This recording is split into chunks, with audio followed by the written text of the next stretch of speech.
Приветствую всех, кто любит спорт погорячее. Сегодня одна из самых брутальных телепередач на нашем канале, потому что мы находимся на территории силы, на территории армрестлинга. И сегодня мы с вами узнаем, как победить в армспорте, какие упражнения нужны для развития силы и кто является на сегодняшний день обладателем самых сильных рук в Ингушетии. Армрестлинг представляет собой статическую спортивную дисциплину. Во время состязаний большинство мускулов не имеет свою длину, фиксируя тем части рук в определенном положении. Их принято называть рабочими углами. Практически все движения в армрестлинге носят однофазный характер и могут выполняться только в определенной амплитуде, называемой рабочей. Армрестлинг является самым демократичным и мирным видом единоборств, который не требует специальных для этого помещений, оборудования и снаряжения. Несмотря на это, в отличие от другого вида спорта, человек любого возраста может получить шанс выиграть в соревнованиях по армрестлингу. И эти шансы не упускают наши рукоборцы. Расскажи про прошедший чемпионат России, каковы были результаты и что это теперь открыло нашим парням дальше, какие дороги? Мы 29 февраля уже были в городе Екатеринбург, это первенство России там проходил. Ребята поехали, и вот один новичок поехал, первый раз поехал, первым стал. Ребята отобрались на Европу, мир, первые места заняли, трое. У нас как там, каждая рука отдельно считается, левая отдельно, правая отдельно. Ребята на обе руки, Салтыханов стал первым, на левую, правую, Малороев тоже стал. Общая команда тоже первый стал. Салтыханов тоже общая команда первый стал. А сам молодой, он на правую стал первым, на общей команде третьим стал. Так что получилось 6 золотых медалей ребята выиграли и 2 бронзы выиграли. Независимые руки, там левая и правая отдельно идет. Скажи, на каком этапе развития находится армспорт сейчас в Ингушетии? Чего удалось добиться и постоянные вот эти вот победы, какие двери открывают перед нашими спортсменами? На сегодняшний день у нас армспорт очень хорошо развивается, работаем мы с ребятами, каждым днем там появляются новые ребята, там перспективные ребята. Что я могу сказать про армспорт? В этом году у нас очень такой хороший результат. Спортсмены нас обрадовали, поехали мы в Екатеринбург, город. Там ребята стали, первые места выиграли, отобрались на Европу, мир отобрались. Очень довольны этим результатом. Молодцы ребята, достойно выступили, хорошо показали себя. Боролись очень хорошо, красиво. Какие теперь стоят перед вами цели? Чего ждать нам, болельщикам, зрителям от наших армрестлеров? Я думаю, наши ребята вас дальше будут радовать этими первыми местами. Да? У нас впереди Европа, мир. Будем сейчас усиленно готовиться на Европу. Хусейн, а на интернет-пространстве я видел такую информацию, что один из твоих воспитанников в абсолютном весе там добился какого-то большого результата. Расскажи об этом поподробнее, что это было? Там у нас в армспорте есть такая система, вот они отпоролись, да, каждую свою весовую категорию. Там отдельно идет запись, да, на абсолютную весу, на абсолютку. Там уже участвуют тяжи, там независимо от... Ну, первые номера только могут выступить в абсолютной весовой категории. Салтыханов, Беков и Малороев тоже записались в абсолютной весовой категории. Хотя это не весовая категория, там были тяжи, очень здоровые ребята, сильные ребята были. Салтыханов первым стал в абсолютной весовой категории. Это даже опрос был, да, там в интернете, везде там спрашивали, там специалистов спрашивали. Я сам там участвовал, показывали. Он стоял на 4-м месте по опросу, на 5-м, 4-м месте, а стал первым. Он там такой красивый, но результат очень сильно показал. Там участвовали ребята, многократные чемпионы мира, многократные чемпионы Европы участвовали, тяжи. 4 года лучшими спортсменами, их признавали, этих ребят, которые там участвовали. Но Салтыханов стал первым. Это сенсация была там. Его там все поздравляли, там, удивил там всех. Великолепно выступили на всероссийском турнире. Сейчас идет подготовка чемпионату какому у вас? Россия, чемпионат Чемпионат России. России. Кого готовишь? На какие результаты рассчитываете? У нас долгое время отдыхал Тимурзи, отдыхал очень сильный спортсмен. И сейчас он готовится, усиленно работает. Ибрагим поедет, Байсангур поедет, тоже в абсолютке там выиграл, там уже даже просят, чтобы он приехал, что он покажет по мужикам, ну, по взрослым, можно 21 года, по юниорам, а сейчас есть такое предложение. Его повезу, там еще рассматриваю там пару ребят, посмотрим, что они покажут. Россия это уже, у нас как Россия, шестерка входишь, мастер спорта России, там очень тяжело отобраться, даже шестерка войти очень тяжело. А в этом году, я даже забыл добавить, Байсангур и Малороев стали мастерами спорта России. Хотелось бы, чтобы ребят больше приходило в спортзал, занимались этим видом спорта, даже любым другим видом спорта. От них требуется одно желание, их, а дальше мы будем работать с ними. И что я хочу молодежи сказать. Ведите здоровый образ жизни, приходите в зал, мы будем только рады. Кажется, что армспорт не такой сложный вид спорта, но на самом деле в нем много различных нюансов и секретов, как и в других видах силового спорта. Если вы решили серьезно заняться данным спортом, то занятия нужно проводить только с тренером. Только он вам наглядно покажет правильную технику, эффективные программы и расскажет некоторые секреты. У начинающего сразу во время занятия возникают боли в плечевых, лучезапястных и локтевых суставах. Он продолжает выполнять программу, каждый раз увеличивая нагрузки. Но дело в том, что это ни к чему хорошему не приведет. Знающие люди говорят, что простое наращивание мышечной массы не приведет к заметному росту карьеры, а армрестлинг-тренировки не дадут нужного эффекта. Прежде всего, нужно заниматься развитием упругих и пружинистых качеств мышц, что приведет к приросту взрывной силы. Именно из-за этого существует преимущество одного соперника над другим, в взрывной силе происходит быстрая победа. Естественно, что лучше победить сразу, чем бороться несколько минут.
Начали путь еще в 2012-2013 году, выступал у нас на местные турниры, там и в Ингушетии, и в соседних регионах тоже выступал, выигрывал.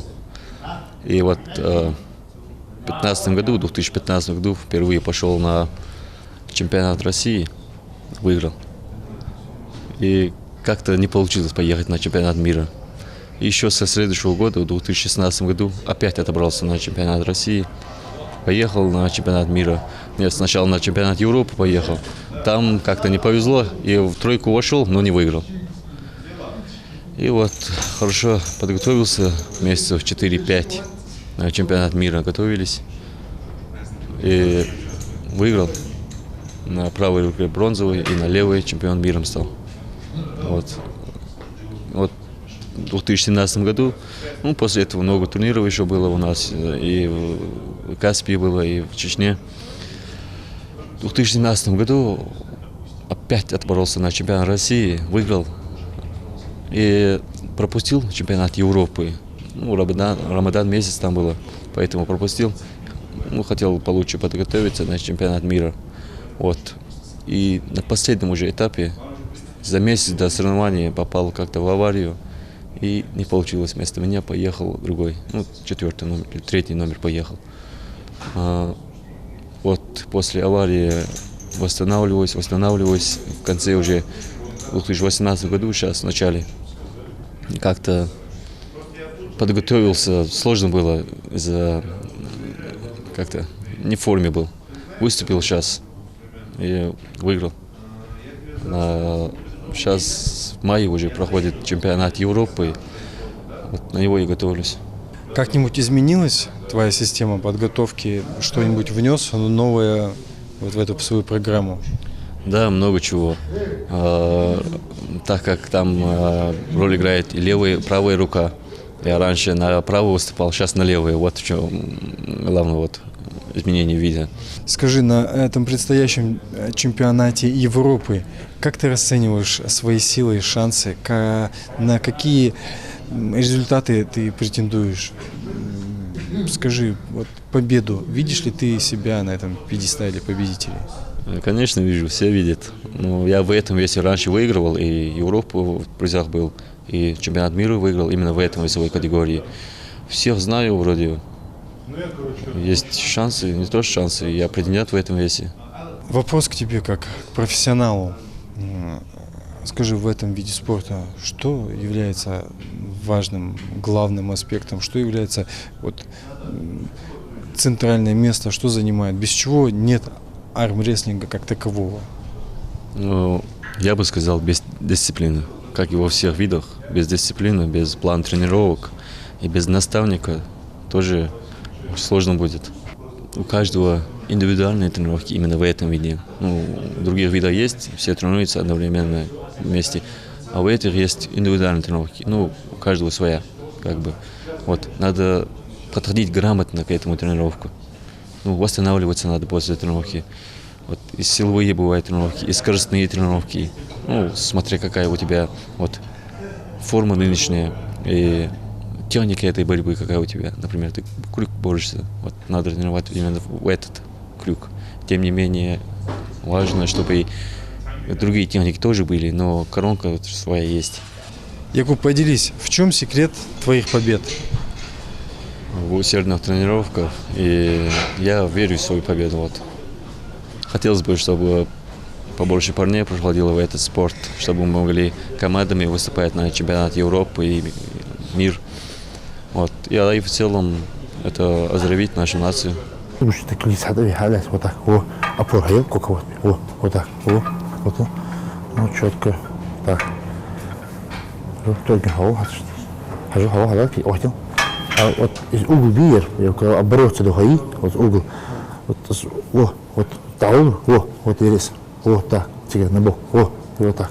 И угол би именно вот это, вот отрабатываем вот это, именно вот этот угол. Согласен, что опор, ставь, что было, вот так. Вот так, да. Вот так, и сюда, и прямо, и на бок. Ага, вот отлично. Если мы вот это место укрепим, вот, при старте, да, вот, при команде ready go, старт, если у тебя вот это место хорошее, если ты делаешь, у тебя рука остается здесь на месте.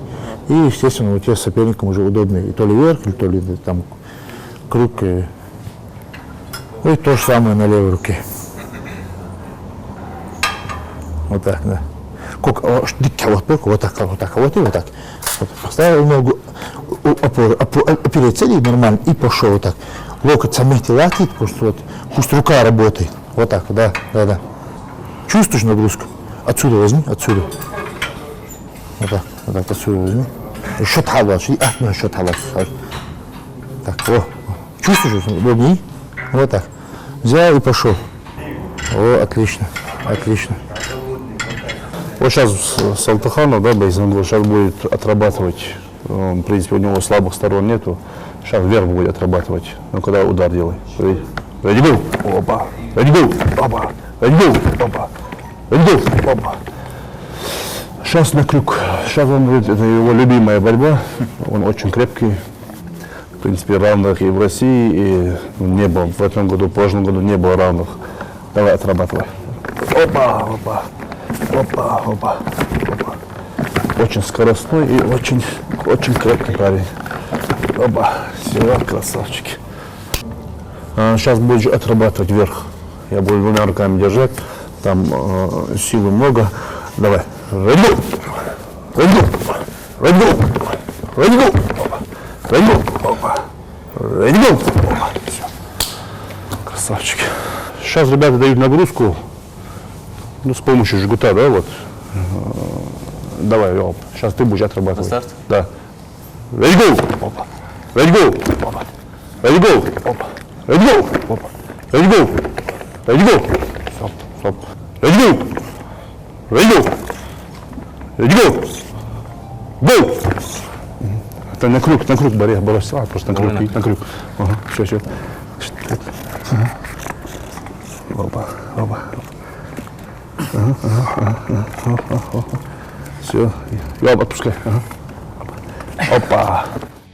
В армрестлинге часто спорят о том, какая мышца самая важная. Можно услышать фразы типа «держать на бицепс», «тянуть плечи лучевой» и так далее. Это неграмотно. Например, наряду с бицепсом в сгибании предплечья участвуют еще 3 мышцы. Поэтому мы будем рассматривать не отдельные мышцы, а анатомические движения, которые используются в армрестлинге и которые необходимо тренировать, подбирая под них соответствующие упражнения. Их не так много – 8 движений рукой и 2 движения туловищем. Сейчас мы все их проанализируем.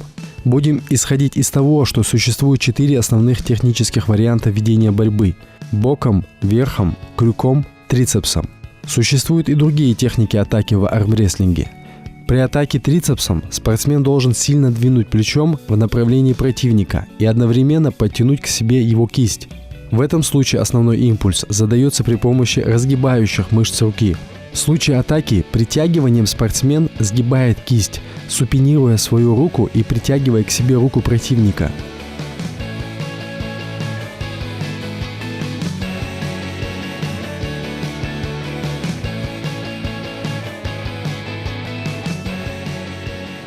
Каждая силовая спортивная дисциплина имеет свои особенности тренинга. И в армрестлинге тоже существуют свои нюансы подготовки спортсменов. Сейчас мы вам расскажем о некоторых из них.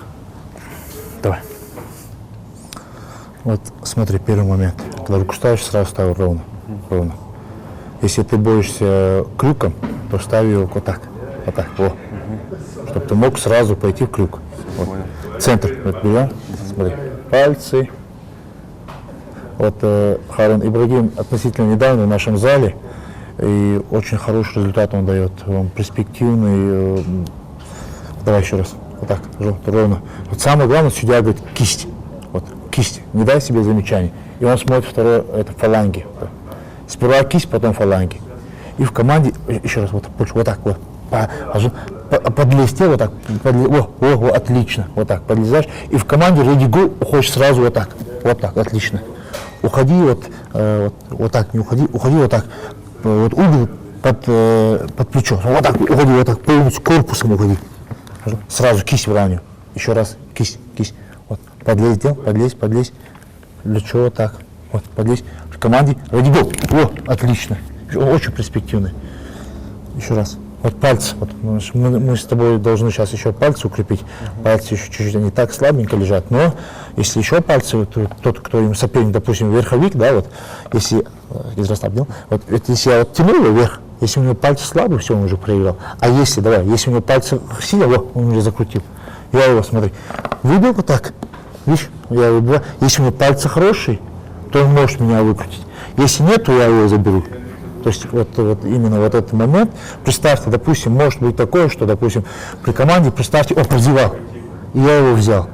Вот. В этом моменте, если у него пальцы хорошие, он может его... Я помню, на чемпионате Европы армянин, выход в полуфинал. Я не знаю, как-то я прозевал, при команде ready go, он стартанул вот так. И я сумел, вот так он стартанул меня. И я сумел его развернуть на бицепс, потому что у меня бицепс это моя коронка, и за счет бицепса я думаю, все уже проиграл. В таком положении он уходил, и я его вытянул на крюк из-за того, что за счет пальца. Я его затянул и уже смог его дотянуть до конца. Вот что значит пальцы. Тоже в финале румын стал вот так, прям он неудобный был, он вот так стал, вот так. Все, он пальцы, я уже не мог, я думал, все уже, тоже не мог, сильно пальцы, давил на пальцы, закрутил, а там уже легко было. То есть именно вот эти моменты, пальцы, кисти, вот этот блок, то, что мы в Сумутгире показывали, Вот это обязательно его надо. Почему? Потому что если рука будет уходить, все, он уже теряет всю силу. Занимаясь и совершенствуя свою технику с каждым разом, атлет достигает хороших успехов. Хотя армрестлинг и не является олимпийским видом спорта, он сумел приобрести большую популярность. В армрестлинге существуют жесткие правила, а на участвующих в поединке спортсменов накладывается ряд ограничений. Им запрещается отрывать локти от подлокотника, касаться плечами или головой своего предплечья, снимать руки со штыря стола и так далее. Победа в армрестлинге – это сочетание силовой подготовки и техники. Расскажи про этот турнир. Как он прошел для тебя лично? И чего стоила тебе эта победа? Во-первых, наша подготовка прошла успешно, очень успешно. Мы готовились за 2 месяца до турнира. Мы собрались здесь, готовились, над ошибками работали. И все у нас получилось, альхамдулилlah. И вот подготовка мне далась очень трудно, так как я операцию перенес, потом еще какие-то проблемы были. На мой взгляд, это был самый тяжелый период в моей карьере соревновательной. И вот мне удалось стать чемпионом России и в своей категории, и в абсолютной категории. Свою категорию на этом чемпионате я прошел довольно легко, альхамдулилlah. Это было удивительно. В абсолютной категории со мной боролся осетин с Осетии. Сослан Гасиев. У него тоже все хорошо, с достижениями тоже. И вот мне удалось его 2 раза выиграть в полуфинале и в финале. Поделись своими планами, над чем сейчас ведется работа, к чему готовишься? На данный момент я восстанавливаюсь после чемпионата России, так как у меня руки болели. Я по чуть-чуть прихожу в форму. Сейчас, думаю, через неделю начну опять готовиться на чемпионат России. По-взрослому уже будет в Протвино 25 марта. И вот после этого, думаю, если получится у нас, как раз у нас чемпионат Европы будет перед Рамаданом, не перед Рамаданом, а в начале Рамадана. Если это не помешает подготовку, то поедем туда, выступим, иншаллах. А так, в октябре у нас чемпионат мира будет, будем туда усердно готовиться, в этом году обязаны выиграть.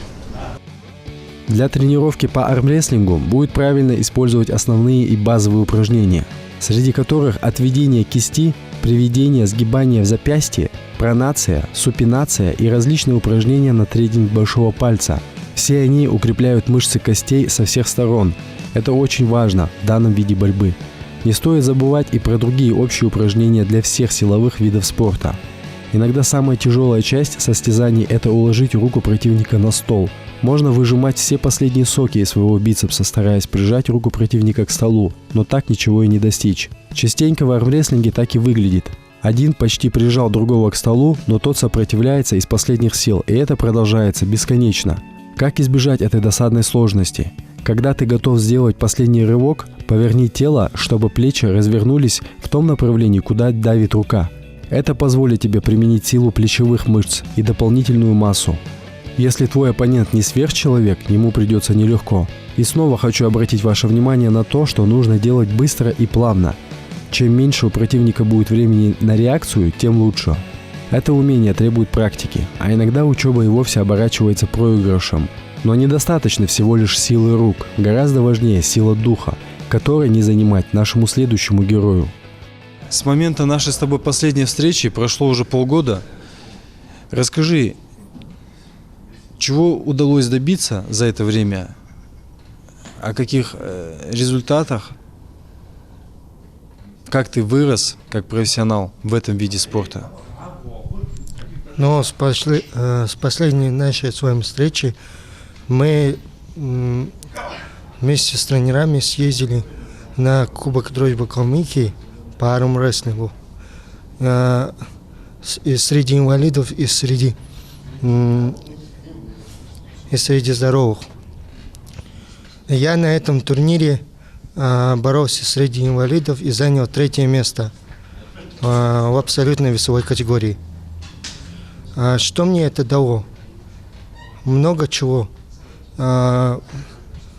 Поднялась самооценка в первую очередь. И я понял, на что я способен с спортивной точки зрения именно в этом виде спорта. А остальным парням, которые сейчас нас смотрят и и интересуются этим видом спорта, я бы хотел сказать: никогда не сдавайтесь, идите к своей цели, и у вас обязательно все получится. Друзья, пообщавшись несколько минут с этим сильным духом человеком, у меня не остается сомнений в том, что в жизни просто нет ничего невозможного. Сила – важное физическое качество человека, необходимое как в спорте, так и в повседневной жизни. Особенно ярко проявляются показатели силы в тяжелой атлетике, в пауэрлифтинге, в толкании ядра, в армрестлинге и в греко-римской борьбе, где необходимо противодействовать внешнему сопротивлению за счет мышечных усилий или преодолевать их. Один и тот же мускул может обладать различной силой не только по длине, но и по ширине. Скажем, мускулы сгибателей кисти могут согнуть ее в направлении любого пальца. Каждый пучок мускульных волокон, который совершает движение, может обладать различными силовыми показателями и тренироваться отдельно. Для достижения максимальных результатов следует соблюдать строгую специализацию в необходимом вам направлении. Они называются рабочими и зависят от стиля ведения борьбы атлета. Оба этих показателя носят индивидуальный характер и во многом зависят от строения рук, техники борьбы и так далее. Когда вы работаете со свободным весом, необходимо следить, чтобы большая часть нагрузки приходилась именно на рабочие углы. Чтобы этого добиться, вам следует рабочую, сгибаемую часть руки всегда располагать под прямым углом к вектору нагрузки. Я сейчас тяну здесь и вверх, и это. А что у меня каталоги резко халасил? Смотри, давай. Пошел, о, отлично, еще раз. Вот так, еще раз. Смотри, сейчас я вверх больше тяну, да. Отлично. Жгут, жди. По-любому соперник, жгут, жди.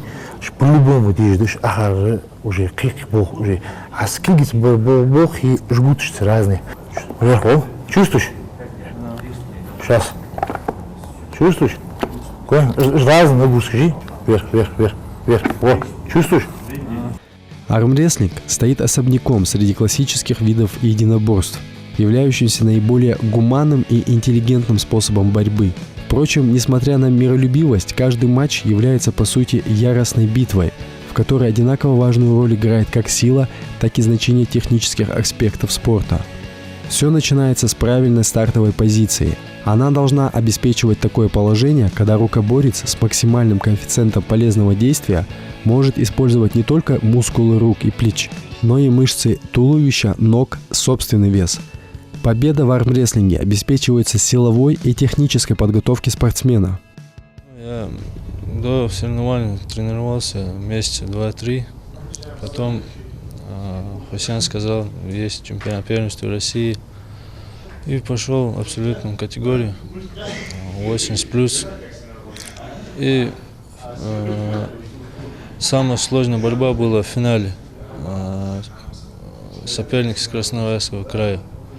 Он был сложным. Остальные не сложные были, но хорошие были вообще. И я абсолютно еще профессионалов боролся. Там сложные были вообще. Но 2 схватки победил и 2 раза проиграл. И на левом руке в первой схватке проиграл, потом победил и травму получил на левую руку. Скажи, как давно ты в этом спорте, как вообще начались твоя вот эта спортивная карьера, с чего это началось и почему именно армрестлинг?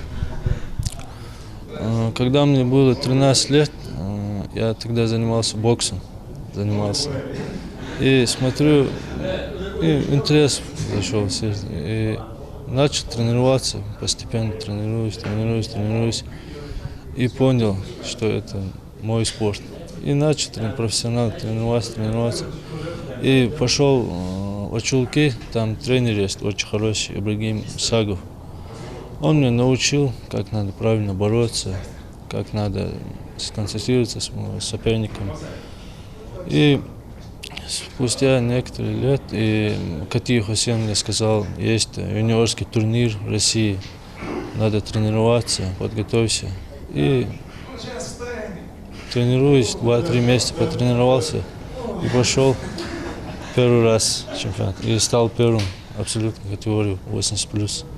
Над чем сейчас идет работа, да? Куда ты готовишься и чего ты ждешь на этот раз? Ну, сейчас я буду тренироваться. Ну, сейчас многие турниры будут в Дагестане, в Чечне. Там посмотрим. Там тоже я тренируюсь. Но в основном я тренируюсь на чемпионат мира. Подготавливаюсь. И есть турнир в Владикавказе, мастерский турнир. Там тоже хочу пойти. Посмотрим. Каждый из нас хотя бы раз в жизни мерился силами по правилам армспорта. Никогда не знаешь, когда произойдет это, и поэтому нужно быть готовым в любой момент закатить рукава и усесться за стол. Вопреки бытующему мнению, у вас не обязательно должен быть супербицепс. Достаточно применить нужную стратегию, скорость и технику, о которой мы поведали вам в этой передаче, и тогда вы будете непобедимым для любого соперника. И в следующий раз, когда вам предложат помериться силами, вы не ударите в грязь лицом. Становитесь сильными, любите спорт. До новых встреч. Тебе бросили вызов, ты его принял и проиграл. Не переживай. Это случается даже с лучшими из нас. Пойми, что твои навыки в армрестлинге еще не определяют тебя как мужчину. Когда твоя рука коснется стола, пожми противнику руку, похлопай по плечу, улыбнись, похвали его и скажи, что когда-нибудь возьмешь реванш. Не будь одним из тех, кто считает, что звание мужчины зарабатывается исключительно в подобных состязаниях.